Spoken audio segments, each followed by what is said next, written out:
Ini adalah iPhone 7 Plus dan ini adalah iPhone 8 Plus. Katanya ini lebih baik dari yang ini. Apakah benar? Mari kita cari tahu jawabannya.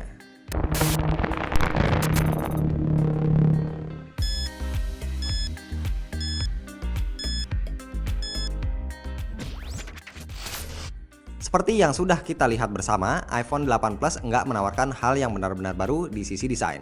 Bentuknya bisa dibilang kembar dengan iPhone 7 Plus. Satu hal yang paling berbeda hanyalah material bodinya. Sejak zaman iPhone 5, iPhone 6, dan lanjut ke iPhone 7, Apple selalu menggunakan bahan aluminium. Tapi pada iPhone 8 Plus ini, Apple kembali menggunakan bahan kaca seperti halnya iPhone 4. Ya, jujur aja, rangka metal dan bodi belakang kaca memang terbukti ampuh menghadirkan kesan yang lebih mewah. Makanya nggak heran kalau Samsung pun menggunakan bahan yang sama pada flagship Galaxy S8 dan Note 8. Kalau sebelumnya kamu adalah pengguna iPhone 7 Plus, bisa jadi kamu akan merasa bobot iPhone 8 Plus biasa-biasa aja. Tapi kalau kamu bukan pengguna iPhone 7 Plus dan mencoba iPhone 8 Plus, mungkin kamu akan merasa ini adalah smartphone yang berat. Wajar aja karena bobotnya memang menembus 200 gram, tepatnya 202 gram. Kembali ke bahasan kaca pada iPhone 8 Plus. Apple mengklaim kalau ini adalah salah satu kaca terkuat yang pernah digunakan di sebuah smartphone. Kaca ini mungkin bakal tahan goresan, tapi saya rasa bakal tetap pecah ketika terjatuh dari ketinggian di atas 1 meter.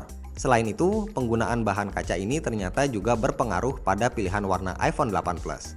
Kalau pada iPhone 7 Plus Apple menawarkan hingga 5 pilihan warna, maka pada iPhone 8 Plus menyusut hanya 3 warna basic aja, yaitu silver, gold, dan space gray. Dan dengan bentuk yang kembar seperti iPhone 7 Plus, iPhone 8 Plus tentunya juga masih membawa sertifikat IP67 tahan air dan debu yang sifatnya untuk jaga-jaga aja, karena Apple nggak akan menanggung kerusakan yang disebabkan oleh air. Sekilas nggak ada hal yang benar-benar istimewa dari software yang dibawa iPhone 8 Plus. Ini lantaran iOS 11 yang dibawa tidak bersifat eksklusif. Kamu pengguna iPhone 5s ke atas juga bisa menginstalnya kalau kamu mau. Tapi benefit yang bakal kamu rasakan pada iPhone 8 Plus yaitu user experience yang lebih smooth. Pada iOS 11 ini, perbedaan yang paling terasa pada penggunaan sehari-hari sepertinya cuma tampilannya aja. Terutama pada control center yang sekarang udah full support 3D Touch. Jadi mengakses menu-menunya bakal lebih simpel dan mudah. Selain control center, yang juga kelihatan berbeda adalah App Store-nya. Sekarang desainnya lebih segar dan lebih informatif. Kurang lebih dibuat mirip seperti layout majalah. Kemudahan lain yang ditawarkan yaitu sekarang kita bisa melihat widget atau notifikasi meski smartphone terkunci. Untuk melihat widget tinggal geser ke kanan dan untuk melihat notif cukup geser ke atas aja. Oh ya, di iOS 11 ini kita bakal ngelihat ada aplikasi bernama Files yang sepertinya bakal berguna banget buat lihat file-file yang ada di storage smartphone. Tapi sejujurnya aplikasi ini cuma PHP. Gak seperti Android, Files di iOS ini nggak bisa menampilkan file yang ada di internal smartphone. Alias cuma bisa mengakses file yang ada di cloud storage aja. Jadi buat saya pribadi, aplikasi ini agak useless. Fitur yang lebih sering saya gunakan justru adalah screen recorder bawaan dari iOS 11. Kita bisa akses dari control center dan hasilnya bisa langsung di-save atau di-share lewat email atau medsos.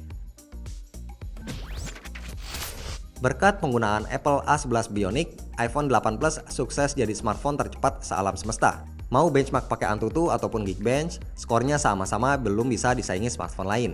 Ya, dibanding A10 Fusion pada iPhone 7 Plus, A11 Bionic menawarkan performa 25% lebih cepat untuk komputasi dan 30% lebih baik untuk grafisnya. Performanya emang terasa sekeren namanya, A11 Bionic. Tapi tahukah kamu kalau Apple pakai embel-embel Bionic sebenarnya cuma biar kedengaran keren aja dan gampang diingat. Gak ada alasan khusus soal teknis. Nah, chipset A11 ini ditandemin dengan RAM 3GB yang terasa ngebut banget buat ngegame. Walaupun sebenarnya di iPhone 7 Plus juga sama aja sih lancarnya.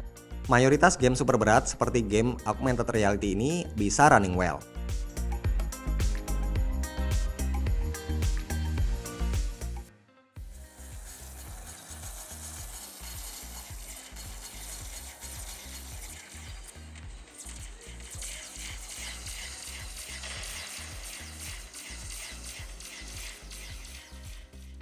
Temperatur bodi smartphone saat main game juga masih dalam batas wajar, nggak lebih dari 40 derajat.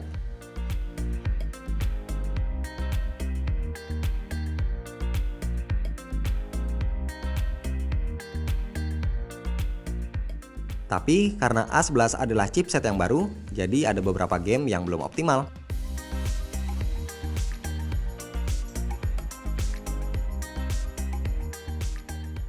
Selain buat game, RAM 3 GB ini juga bakal kepake banget buat multitasking, walaupun sebenarnya kayak pas-pasan. Karena kalau kita lihat di AIDA, sisa RAM-nya cuma 100-an MB. Tapi ya pada kenyataannya, RAM emang buat dipakai kan, bukan buat disisain. Senada dengan speknya, Apple juga ningkatin kemampuan layar dan dual speaker di iPhone 8 Plus. Suaranya hampir sama detail seperti speaker iPhone 7 Plus. Tapi bedanya volume speaker iPhone 8 Plus sedikit lebih kencang.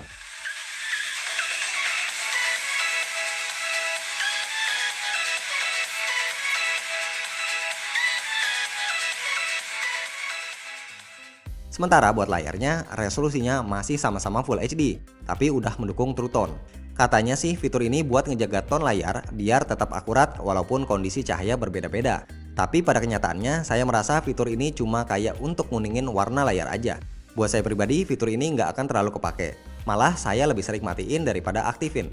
Lanjut soal baterai, katanya kapasitasnya 2691 mAh. Ada juga yang bilang 2800 mAh.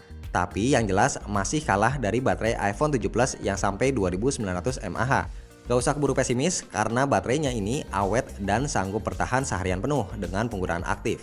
Selain itu, baterai iPhone 8 Plus juga udah support wireless dan fast charging. Bisa keisi 50% setelah cas 30 menit. Tapi sedihnya, kita harus beli charger lagi yang support fast charging.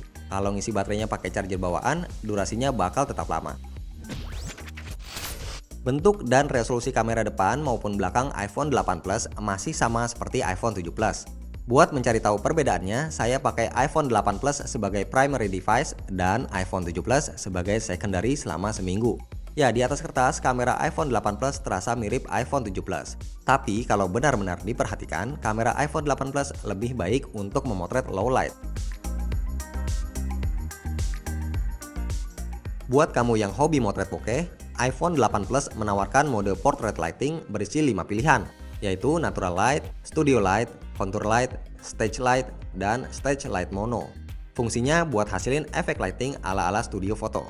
Karena mode ini masih beta, maka seringkali hasilnya tidak sempurna, khususnya untuk mode stage light dan stage light mono. Untuk menghasilkan foto yang rapi pakai mode ini, kita juga harus bisa melihat kondisi. Kalau sukses, hasil fotonya bakal terlihat sangat keren seperti foto ini.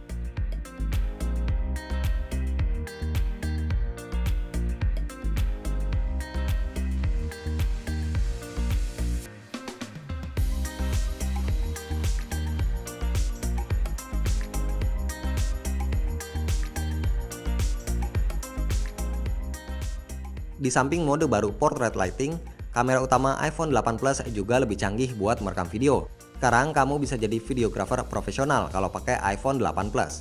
Karena smartphone ini bisa record video 4K 60 fps dengan hasil yang sangat smooth dan stabil berkat adanya OIS. Kameranya juga bisa rekam video slow-mo Full HD 240 fps.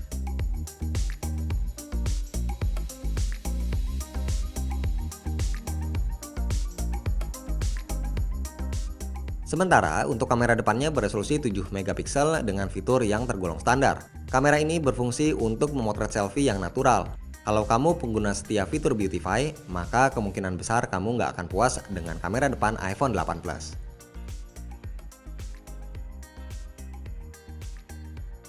Setelah menggunakan iPhone 7 Plus dan iPhone 8 Plus bersamaan selama seminggu lebih, saya tidak merasakan perbedaan signifikan antara keduanya.